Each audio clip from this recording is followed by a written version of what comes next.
el Cordero de Dios, y digno es el Rey que la muerte venció. Digno es el Cordero de Dios,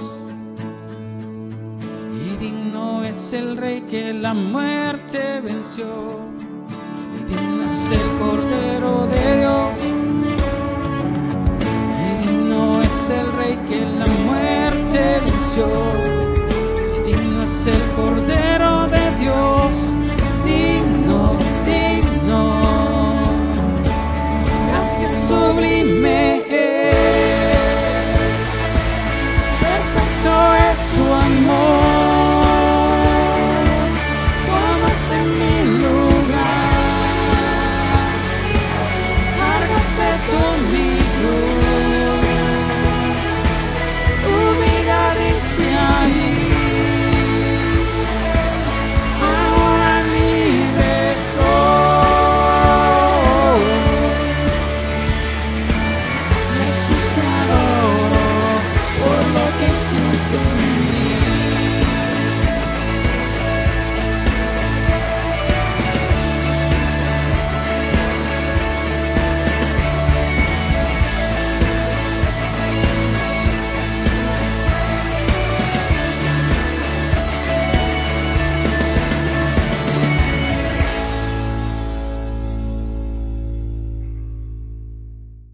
Bienvenidos a su programa Una cita con Dios y su palabra. Soy el pastor Germán Camacho y una vez más estamos aquí en este lugar para meditar sobre la palabra del Señor, hacer algunos comentarios pertinentes acerca de lo que está pasando en la iglesia en esta época de cuarentena y bueno, a ser edificados en la fe. Rápidamente queremos saludar cariñosamente a todos y cada uno de los miembros de la Iglesia de Dios Pentecostal Movimiento Internacional en Auburn, Washington. A todos y cada uno de ustedes sean bendecidos, que estén bendecidos ustedes, su familia. A cada líder de la iglesia, Dios le bendiga. Hoy vamos a meditar un poquito en la palabra del Señor acerca de la presión que pudiera haber estado o estamos pasando como iglesia, como personas, y vamos a ser bendecidos. Así es que a cada líder, a cada miembro, Dios me los bendiga, Dios me los guarde, cuídense mucho, gloria al Señor. Hoy vamos a orar por la hermana Verónica Mejorada, que está en el hospital. Ahora parece que tuvo una situación ahí de su corazón. Vamos a orar por el hermano Amílcar Cortés también, que está en el hospital con esta situación del coronavirus. Esperamos que ya en esta semana se mejore, siga adelante. Amílcar es un hombre fuerte. Saludamos a su familia, a la familia hermano Amílcar cariñosamente, a su esposa, la hermana Silvia, a su hija, la hermana Karen, que Dios les bendiga, que Dios les guarde. También quiero saludar rápidamente al pastor Ignacio Rodríguez, allá en Cabo San Lucas, México. Ahí antes de iniciar el programa, me hizo una llamada, nos saludamos, y él está allá también peleando la buena batalla de la fe. La iglesia está cerrada, pero él está trabajando ya en los terrenos donde va a construir una iglesia allá en Cabo San Lucas, México. Dios te bendiga, siervo, que Dios prospere la obra de tus manos, y bueno, vamos a orar por ti, y vamos a ver cómo Dios fluye en este tiempo para bendecir también a Cabo San Lucas. Amén, gloria al Señor. Queremos dar un saludo muy especial, hermano. Wow, este saludo es especial para todos los hermanos de AJEC, la Asociación de Jóvenes. Dios bendiga a la Asociación de Jóvenes AJEC de la Iglesia de Dios Pentecostal MI en Auburn, Washington. A los hermanos que están trabajando con AJEC, a la presidenta, la hermana Esther Cruz, el hermano Kevin y la hermana Beatriz Valdespino, que Dios los bendiga, que Dios los guarde.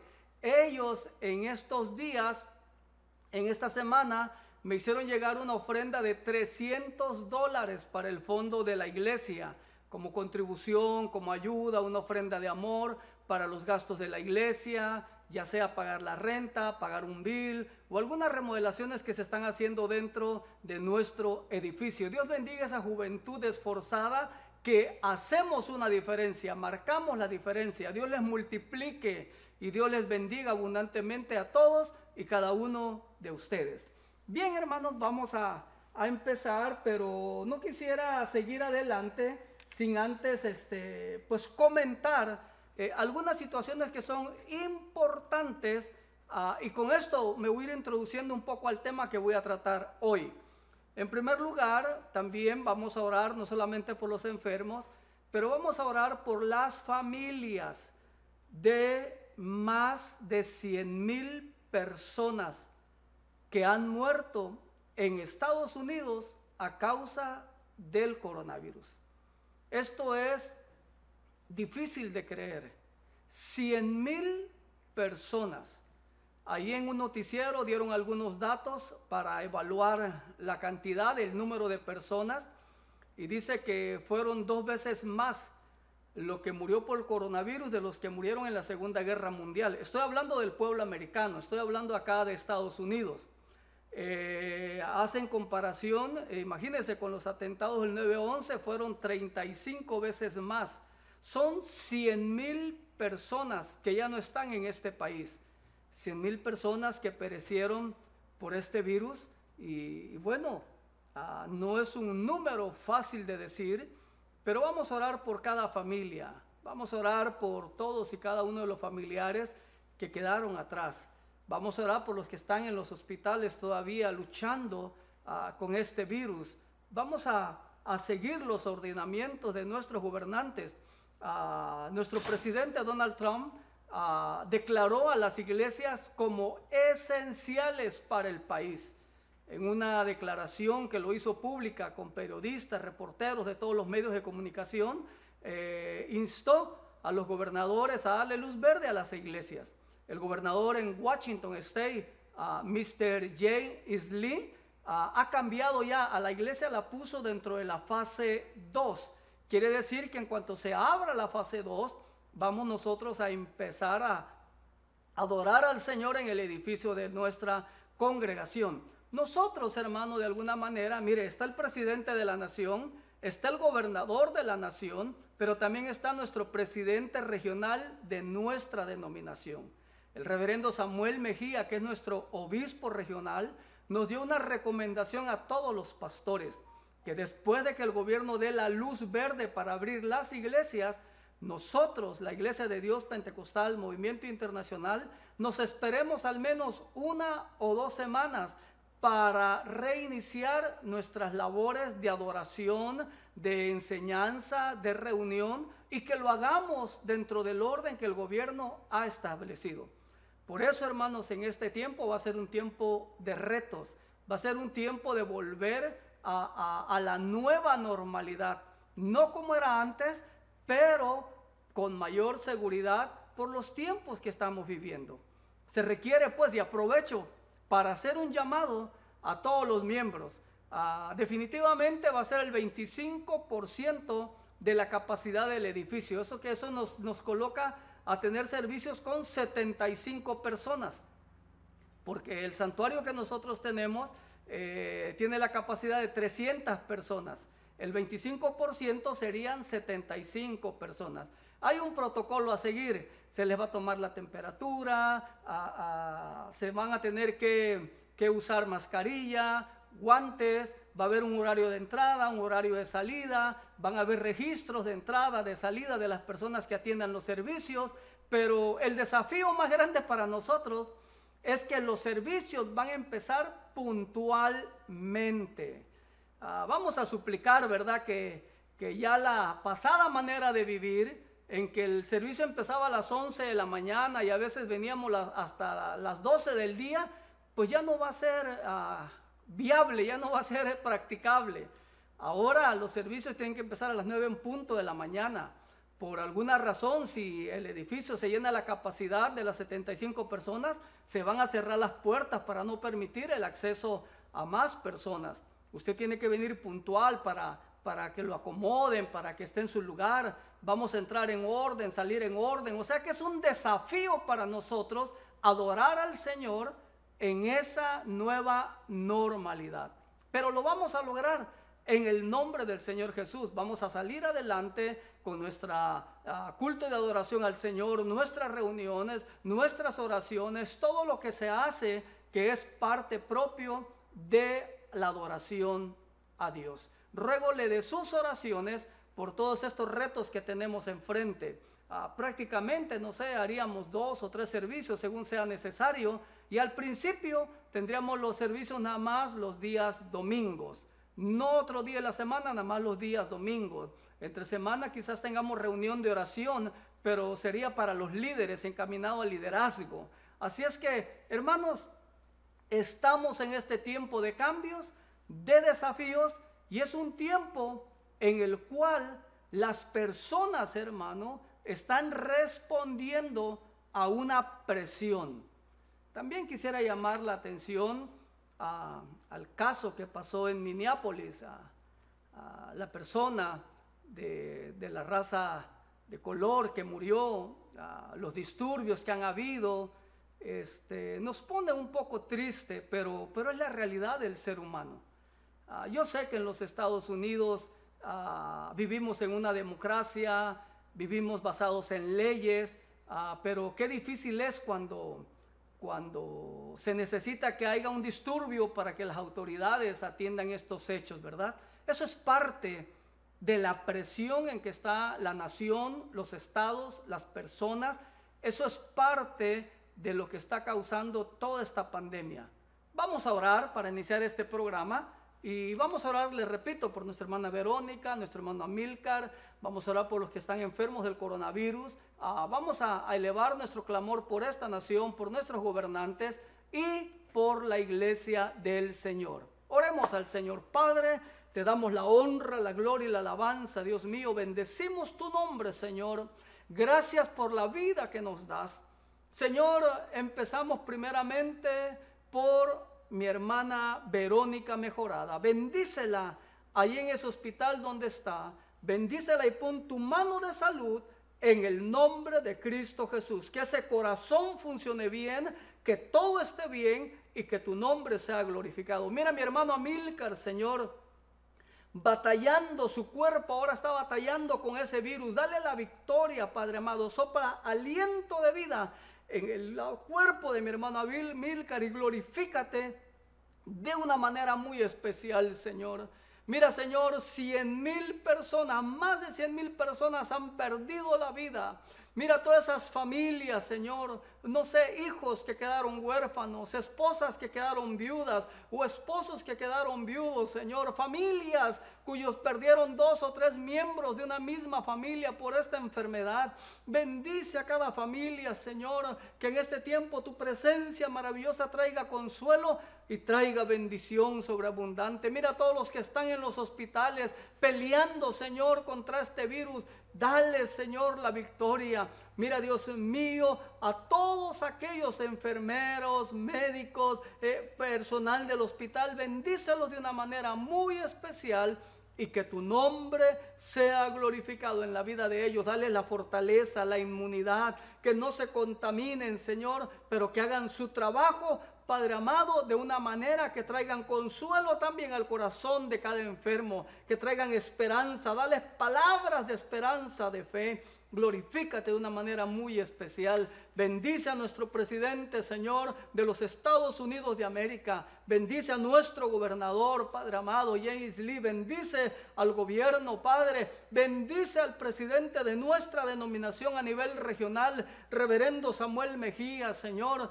Y que nuestras iglesias, Señor, bajo su mando, volvamos una vez más a adorar al Señor. Oh Dios mío, glorificando tu nombre y sabiendo que tú tienes en control todas las cosas, Señor. Bendice a todas las iglesias, a cada familia en general, y glorifícate de tal manera que volvamos renovados, que volvamos, oh Dios mío, con un corazón nuevo, que volvamos con nuestra fe más fortalecida en el nombre de Cristo Jesús.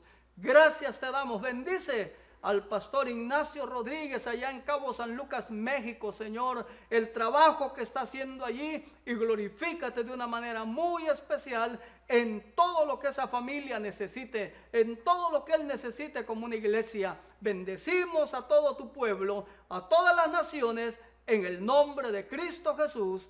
Amén y amén. Gracias, bendito Dios. Amén. Gloria al Señor, gloria al Señor. Estamos en su programa una cita con Dios. Hoy hizo calor acá en el estado de Washington y bueno, qué mejor que un hidratante, ¿verdad? Un Gatorade. Si usted toma café o lo que sea, por ahí sírvase, ¿ok? Y gocemos el programa. Continuamos en un minuto. Amén. Continuamos con su programa, Una cita con Dios y su palabra. En este tiempo queremos tratar un tema muy interesante, pero antes de leer la escritura, déjenme iniciar con esta anécdota rabínica. Resulta que un estudiante viene con su rabino, con su maestro, con su pastor, con su consejero y le dice, no sé qué hacer con mi vida, tengo muchos problemas. Y no solamente los tengo yo, sino que yo veo problemas en todos lados. Tengo problemas con mi esposa, con mis hijos, con el trabajo, en todos lados. Yo no sé si los problemas son ellos o yo soy el problema. El rabino lo escuchó, el consejero lo escuchó y le dijo, ven, pasa a la casa. Y dice la historia que el maestro colocó 3 ollas con agua en 3 diferentes lugares de la estufa. Y entonces le dijo, observa lo que va a pasar. Y entonces llegó el momento en que el agua empezó a hervir. Y le dijo, ¿ves el agua hirviendo? Sí, dijo el alumno. Dijo, mira, el agua hirviendo representan los problemas de la vida. Déjame te enseño algo, le dijo. Vamos a poner en la primera olla, vamos a poner una papa. Y pusieron la papa. En la segunda olla pusieron un huevo. Y en la tercera olla el rabino puso café. Y el agua estaba en ebullición, estaba hirviendo. Después de unos 5 o 10 minutos apagó la estufa y le dijo, vamos a ver el resultado. La enseñanza es qué producimos nosotros bajo presión. La enseñanza que yo les voy a relatar es cómo nosotros reaccionamos ante la presión que tenemos ahorita con esta situación de la cuarentena. ¿Qué producimos? Lo que producimos es lo que somos. Yo siempre he dicho, siempre he enseñado que Dios me salvó en su infinita misericordia, Dios me hizo libre y que antes, yo puedo testificar, ¿verdad? Que antes yo robaba y ahora ya no robo. Antes decía maldiciones y ahora ya no digo. Yo lo puedo testificar, pero yo no me voy a dar cuenta de que mi cristianismo es verdadero hasta que no esté en una prueba, hasta que no me llegue la prueba o no esté en una condición donde pueda hacer lo que antes hacía. Es decir, yo voy a conocer que ya no robo dinero, bienes materiales, cuando yo esté en un lugar donde hay dinero, que tenga la oportunidad de robar, que tenga todas las ventajas para hacerlo. Ahí me voy a dar cuenta de mi honestidad y de mi integridad como hijo de Dios. Hay gente que no ha pecado porque no ha tenido la oportunidad. Pero hermanos, el verdadero hijo de Dios ante cualquier situación de prueba tiene que dar el fruto que el Espíritu Santo nos manda a dar. Este maestro le dijo, mira, vamos a observar. Y entonces sacó la papa y le dijo al alumno, ¿cómo era la papa antes? Era dura, dijo. Vamos a verla ahorita. Y entonces se la abrieron y fácilmente la pusieron a aplastar, la pudieron machacar. Y le dijo, ¿y qué significa eso, maestro? La lección es la siguiente. Hay gente que es dura, pero con las pruebas se hace blanda. Es decir, hay gente que tiene convicciones muy firmes. Hay gente que mi alma te alaba y que yo soy hijo de Dios y que yo siento al Espíritu Santo y son firmes en sus convicciones y son inflexibles en esa ley y aconsejan a otro y adelante, hermano, y no le tengas miedo al coronavirus, que estamos cubiertos con el Espíritu Santo, estamos cubiertos con la sangre de Cristo y parece que fueran firmes en su fe. Pero ¿qué pasa? Cuando les llega la prueba, todo eso cambia. Son buenos para aconsejar a otros, decirle a otros lo que tienen que hacer, pero cuando ellos están en la prueba, no son tan fuertes como aparentaban, no tienen tanta fe como aparentaban y se vuelven blandos y hasta podrían abandonar la carrera de la fe. Tomaron el segundo elemento, el huevito, y lo sacaron. Y le preguntó el maestro al alumno, ¿cómo era el huevo antes de entrar al agua hirviendo? Dijo, no, pues era blando, adentro era líquido. Y cuando lo abrieron, ahora tenían un huevo duro. Mira, se había endurecido.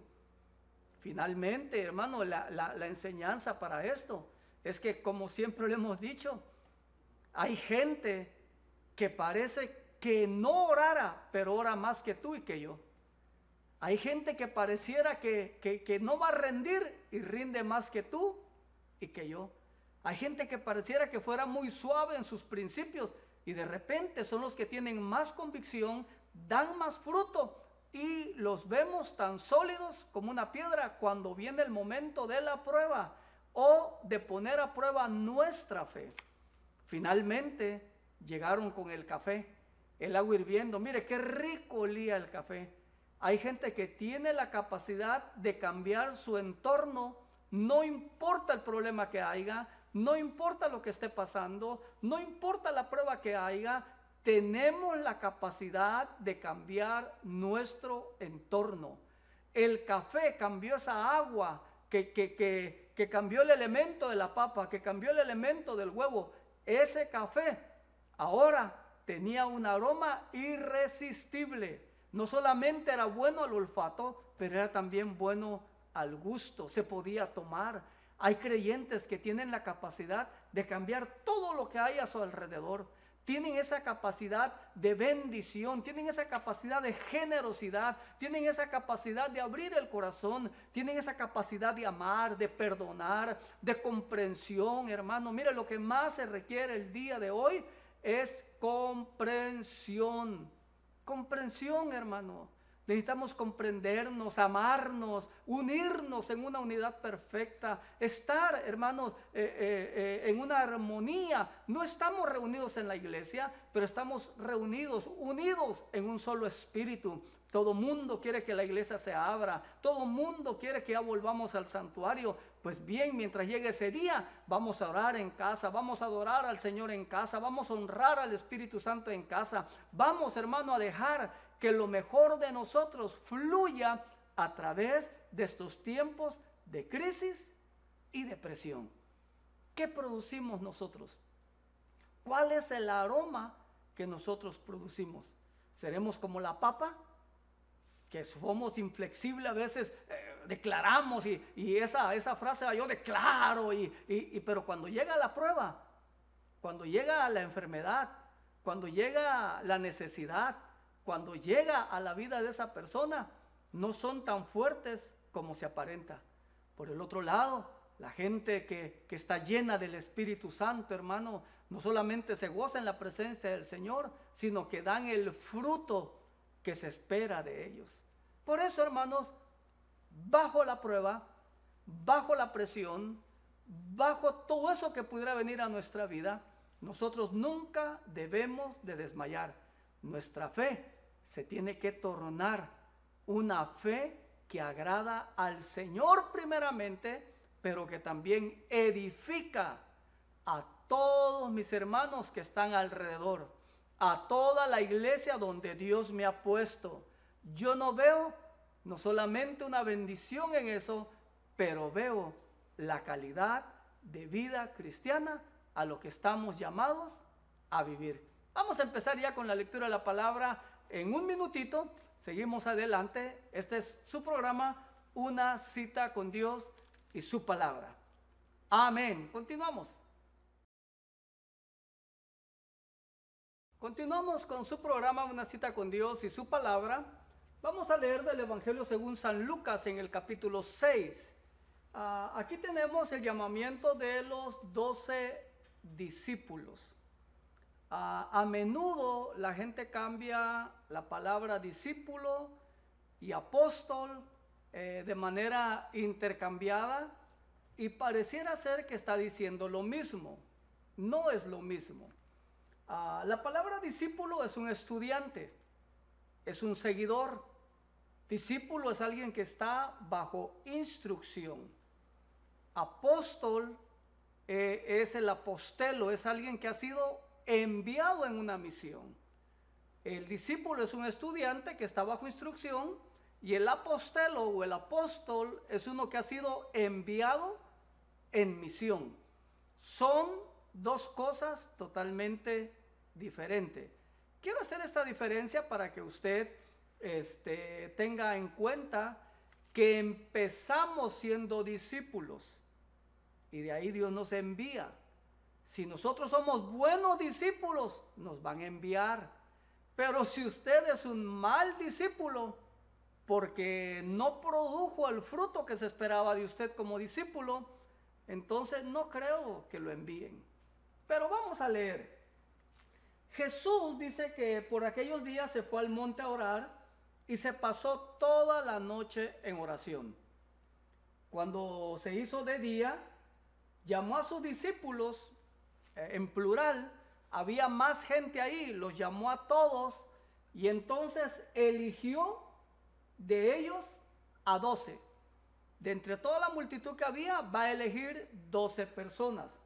Y entonces empieza a decir Lucas que eligió a Simón, a quien puso por sobrenombre Pedro. Eligió a Andrés, su hermano. En los relatos del Evangelio de Juan, se nos relata que Andrés conoció primero a Jesús y Andrés fue el que fue y le dijo a Pedro y trajo a Pedro a Jesús. En el Evangelio de Juan se relatan las cosas de manera diferente, pero aquí es una ocasión donde Jesús no solamente va a llamarlos ya definitivamente, va a hacer una lista concreta de todos ellos, pero es una ocasión muy especial. Déjenme continuar leyendo. Llaman a Andrés, a Santiago y a Juan, a Felipe y a Bartolomé, a Mateo. Mateo era el de los tributos, el cobrador de tributos para Roma. A Tomás. Llaman a Santiago, hijo de Alfeo, y Simón, llamado también Celote o un nacionalista. A Judas de Santiago y a Judas Iscariote, que fue el que lo traicionó. Bajó con ellos y se detuvo en un paraje llano. Había un gran número de discípulos suyos y gran muchedumbre del pueblo de toda Judea, de Jerusalén, de la región costera de Tiro y de Sidón, que habían venido para oírle, pero también para ser curados de sus enfermedades. Y los que estaban allí eran molestados por espíritus inmundos que quedaban liberados. Toda la gente procuraba tocarle, porque de él salía una fuerza que sanaba a todos. Este pasaje es interesante porque él eligió, él llamó a 12 discípulos. Los discípulos, hermanos, son estudiantes, son seguidores, pero el discípulo cumple una función muy especial, porque el discípulo es el depositario de la enseñanza de su maestro. En ese sentido, son 12 personas en las cuales él va a confiar. Y los discípulos van a pasar por un entrenamiento. Se van a enfrentar al diablo, se van a enfrentar a la sociedad de su tiempo, se van a enfrentar a rabinos, se van a enfrentar a todo el mundo y van a salir victoriosos. Pero acá es donde está lo bonito de todo esto. Los discípulos no solamente tenían que recibir la enseñanza de su maestro, no solamente tenían que amar a su maestro, estar dispuestos a dar la vida por su maestro, pero los discípulos tenían que amarse entre ellos. Mire, Simón, Pedro y Andrés, sus hermanos, eran pescadores. Y por ahí hay una serie de televisión o una serie de la vida de Jesús, The Chosen. Es una serie muy bonita. En esa serie se presenta a Pedro, por así decirlo, ¿verdad? Se presenta a Pedro endeudado con el gobierno romano. La pesca milagrosa que Jesús hace es para cancelar la deuda de Pedro con el gobierno romano. Está muy bonito el argumento, a mí me gustó, ¿verdad? Es un Pedro desesperado, es un Pedro que tiene que pagar sus impuestos, no sabe cómo hacerlo, sale a pescar toda la noche, no pesca nada, está con Andrés, su hermano, hay otros ahí cerca, no pescan nada, no hay manera de pagar lo que él debe. Pero aparece Jesús de Nazaret, no solamente hace el milagro para que vean que Él es el Mesías, pero el milagro trae un propósito: cancelar la deuda de Pedro, según la serie que les estoy mencionando. Esto es interesante, porque Mateo y Pedro se conocían. Algunos dicen que Mateo era el que le cobraba los impuestos a Pedro, pero ahora estos dos hombres están dentro de una familia. Ahora estos dos hombres tan disparejos entre sí, tan diferentes entre sí, ahora forman parte de un círculo llamado 12 discípulos. Mire lo bonito de esto, hermano. Todos los niños en Israel tenían una educación. A veces a mí me da pena comentar esto, porque es cierto que el Nuevo Testamento registra que en ese entonces ya los apóstoles dice que eran del vulgo, ¿verdad? Sin letra o del vulgo. No quiere decir que eran ignorantes, créamelo, porque si usted estudia un poquito las costumbres de los judíos, la educación de los niños judíos en los tiempos de Cristo, va a encontrar que los niños, en cuanto aprendían a hablar, les enseñaban porciones de la Escritura. A los 3 años los niños judíos estaban aprendiendo parte de los salmos, las oraciones, el Shema o Israel. Todo eso era parte de la educación. ¿Quién era el primer maestro? El padre. Después pasaba por la mano de un escriba. Los escribas también eran maestros dentro de las ciudades, dentro de las colonias, dentro de los pueblos donde ellos vivían. Después completaban una educación quizás en una sinagoga. Pero todo joven judío, hasta que llegaba a ser hijo de los mandamientos, hacía una misbah o una ceremonia donde ya él entraba en una responsabilidad. Pero tenía que pasar por 3, 4 niveles de enseñanza. Prácticamente cualquier adolescente judío, cualquier niño judío adolescente podría recitar fácilmente los 5 libros de la ley, podría recitar el libro de los Salmos, el libro de los Proverbios. Se sabía de memoria todo el canon del Antiguo Testamento. Y no solamente eso, hermanos, sino que hacían sus interpretaciones. Pero ¿qué pasaba? Que para que el estudiante pudiera seguir adelante, entonces, hermano, tenían que elegir ellos un maestro, un rabino. Y iban con el rabino y le decían: yo quiero ser tu discípulo.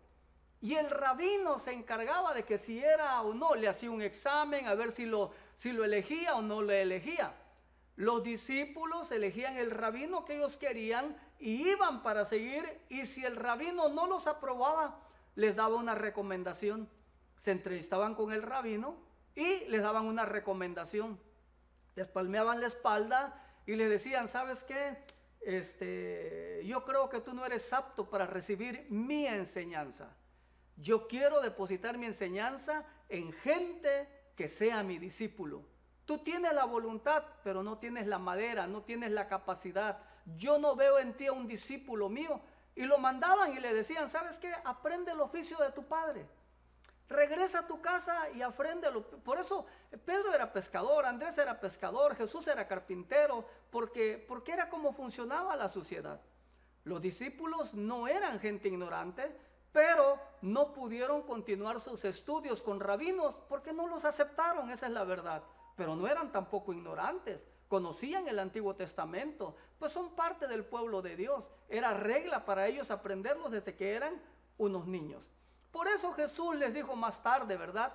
No me elegisteis vosotros a mí, sino que yo os he elegido a ustedes y los he mandado para que lleven fruto y vuestro fruto permanezca.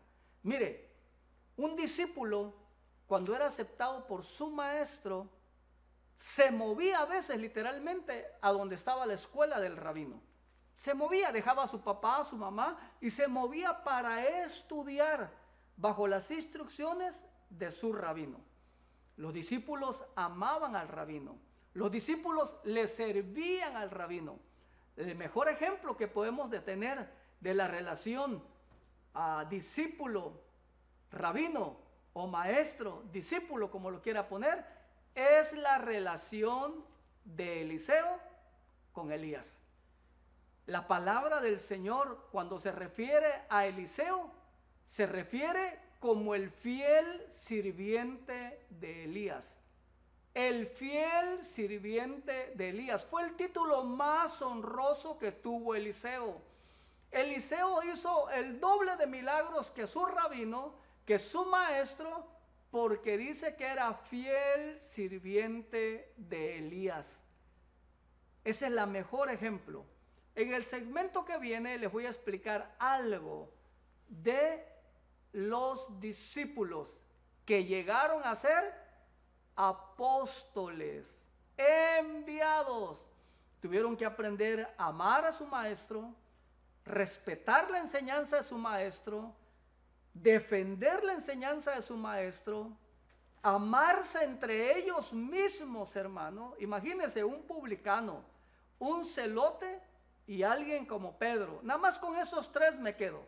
Ahorita vamos a continuar hablándole cómo las personas tenemos que moldearnos. El Espíritu Santo nos tiene que moldear, hermano.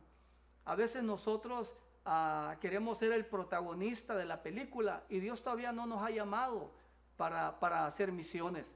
Mire, acaba de partir con el Señor un gran pastor, un gran líder de nuestra denominación en Puerto Rico, el reverendo Rafael. Él ha partido para estar con el Señor. Yo recibí una palabra de este varón. Este varón vino a la región del Pacífico a dar un seminario y nos dio esta enseñanza. Nos dijo a los pastores que estábamos ahí, nos dijo: Dios, hermanos, Dios, ministros, les ha dado un mensaje y les ha dado un caballo. Y la orden es llevar el mensaje al mayor número de personas posibles, pero nos dijo: no maten al caballo. Vayan, lleven ese mensaje, pero no maten el caballo.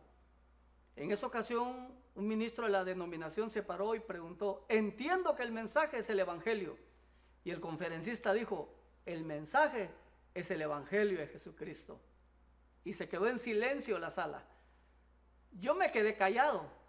A mi mente vino la pregunta: ¿y quién será el caballo? ¿O qué significa el caballo? Pero alguien por ahí levantó la mano y dijo: pastor, ¿y qué significa el caballo? Y la respuesta vino como un rayo: el caballo eres tú. Tienes que llevar el evangelio al mayor número de personas, pero no mates al caballo. Es decir, no te mates tú. Cuídate, guárdate. Tú eres necesario para predicar el evangelio. Tú tienes que vivir con sabiduría. No tienes que hacer como los otros hacen. Tú tienes que cumplir un ministerio. La voluntad divina es que se cumpla el propósito en ti, pero la responsabilidad humana es que tú te cuides y te guardes para cumplir ese propósito al 100%. Y nos habló de vidas de ministros que han sido cortadas antes de tiempo. Hermano, cuán difícil es hacer discípulos. Los discípulos son los que son después enviados. Hay que ser buenos discípulos. Hay que amarnos, hay que respetarnos, hay que tomar el lugar que nos corresponde y hay que glorificar el nombre del Señor. Continúa en unos minutos en su programa Una cita con Dios y su palabra. Mire, Gatorade para rehidratarnos, está caliente, cuídese, amén. Estamos con su programa Una cita con Dios y su palabra. Estamos hablando de los 12 discípulos que después llegaron a ser apóstoles. Mire, hermano, todos nosotros respondemos o deberíamos de dar fruto para la gloria de Dios. Pero se tiene que hablar de esto porque dentro de esos 12 discípulos dice que uno lo traicionó. Nuestro Señor fue traicionado por Judas. Es interesante ver la historia o la biografía de cada uno de ellos. Mateo era un hombre que toda su familia había servido al gobierno romano. Mateo tenía un buen nivel económico, una posición social. Mateo atendió al llamado del Señor, pero el llamado del Señor para Mateo requería dejarlo todo. Dejar todo lo que representaba sus beneficios y privilegios en el gobierno romano, la posición que él tenía, el guardia romano que siempre lo acompañaba y que lo defendía, la casa donde él vivía. Mateo tuvo que renunciar a todo por seguir a Jesús. El seguir a Jesús no implicaba una gloria terrena. El seguir a Jesús va a implicar para estos hombres en un periodo de 20 años el martirio. Fue un gran privilegio que Dios los haya escogido, que Dios los haya llamado, pero hermano, no los llamó en ese sentido a una gloria terrenal. Tenían que pasar por las pruebas de la tierra para llegar a la gloria celestial. Judas fracasó. Y Judas era una persona que tenía su capacidad intelectual. Fue escogido como el tesorero. Jesús lo escogió como el tesorero de ese grupo. Antes de continuar, quisiera hacer una aplicación práctica. Yo no sé si usted en algún momento de la vida, conociendo a los 12 discípulos del Señor, usted se ha comparado con alguien. ¿Yo seré igual que Pedro, Señor? Impetuoso, impulsivo, que un ratito dice, tú eres el Cristo, el Hijo del Dios viviente. Hermano, yo acá en el ministerio he visto, wow, ¿qué cosas no he visto yo, hermano? Hay gente que pareciera que está en el cielo, pero no es verdad. A mí como pastor me han hecho promesas. Pastor, mire, ahí viene la bendición, no se preocupe.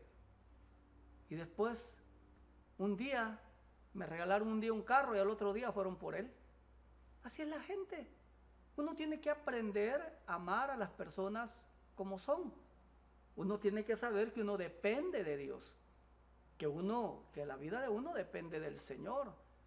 Hermano, Judas lo traicionó. Pedro es un hombre impetuoso, pero también tenemos a Judas el celote.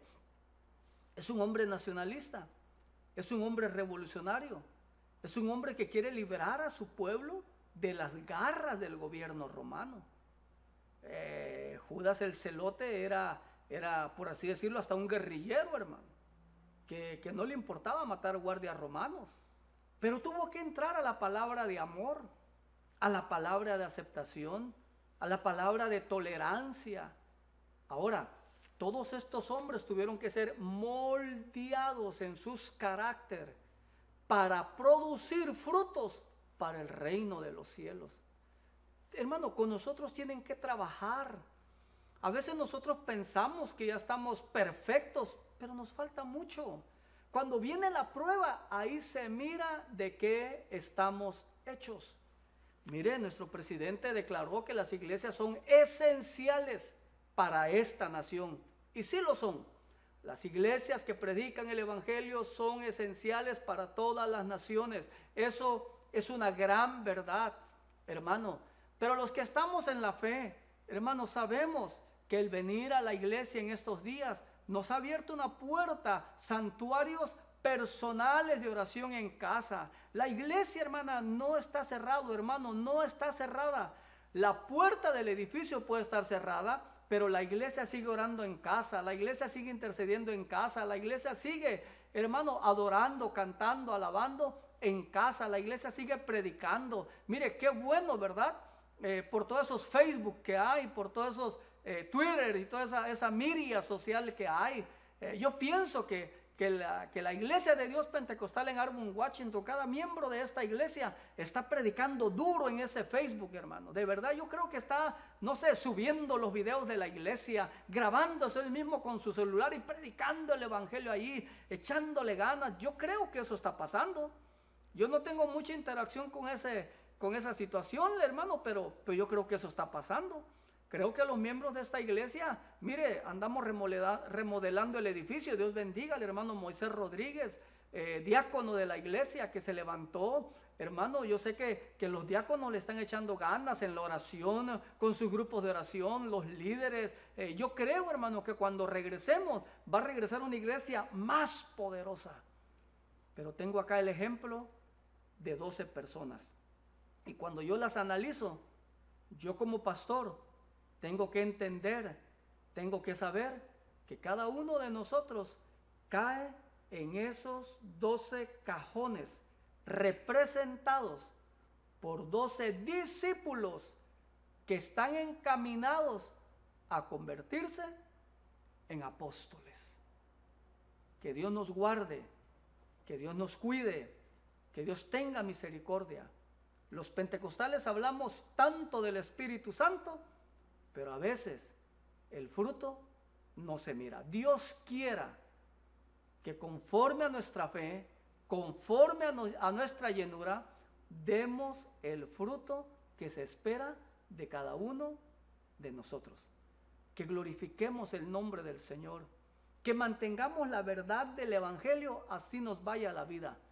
Que amemos a la iglesia del Señor para servirle, para honrarle, hermano, para servir a cada familia, a cada joven, a cada niño, para que nuestra vida sea con ese propósito eterno, una vida de ejemplo para las demás generaciones.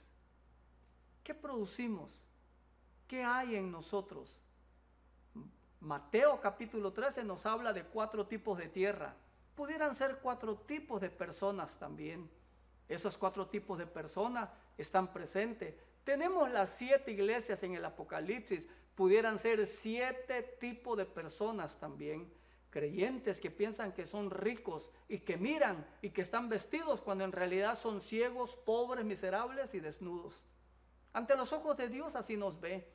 Por eso es interesante notar que en la época de prueba, porque esta es una tensión que hay en toda la nación, hay tensión en todos lados, hermano. En la casa hay una tensión.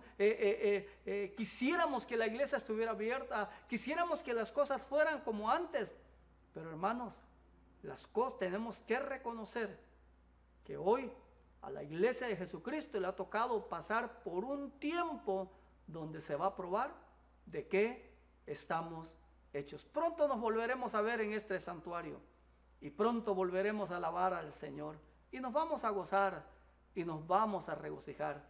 Y yo como pastor voy a saber que todos esos 20 años de prédica, años de predicación, años de enseñanza han dado frutos en hombres, mujeres, jóvenes, niños que están listos para ser apóstoles, para ser enviados, para ir en ese sentido y llevar por alto el nombre de Cristo. Dios bendiga a cada familia de la iglesia que está orando fuerte por el pastor, está orando por los ministerios de la iglesia, por nuestros músicos, por nuestros presidentes, por todos, hermanos.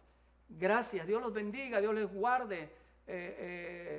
Es necesario que este tiempo haya venido para saber de qué estamos hechos.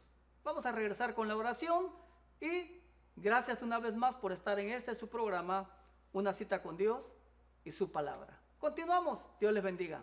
Amén. Amén. Estamos en el final de su programa, Una Cita con Dios y su Palabra. Sigamos orando, hermanos, por nuestros hermanos que están en el hospital, por nuestro hermano Amílcar Cortés, estudiante de la Escuela Bíblica Mizpa, por nuestra hermana Verónica Mejorada, por el país de México.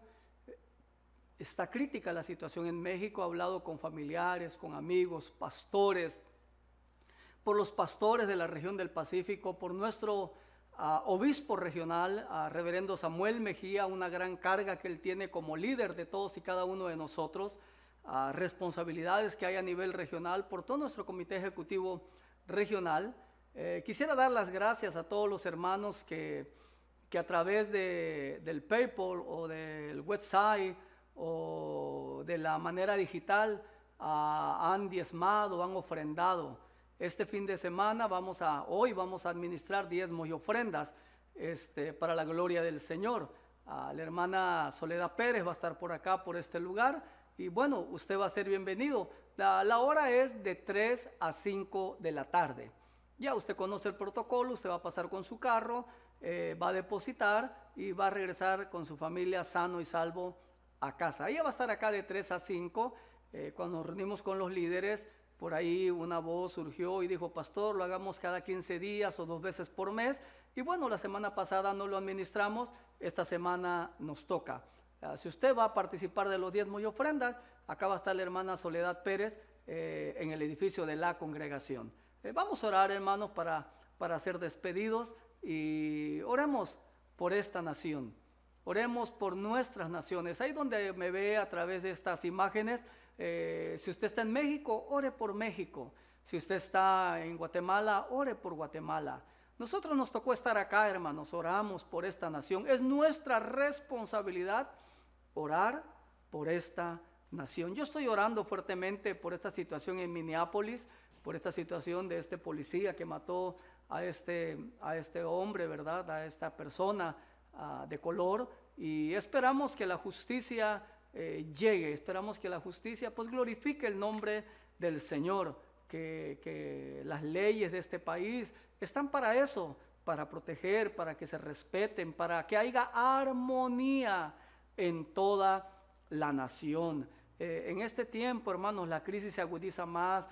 Por ejemplo, miren, en México hay un gran número de mujeres muertas, asesinadas bajo violencia doméstica.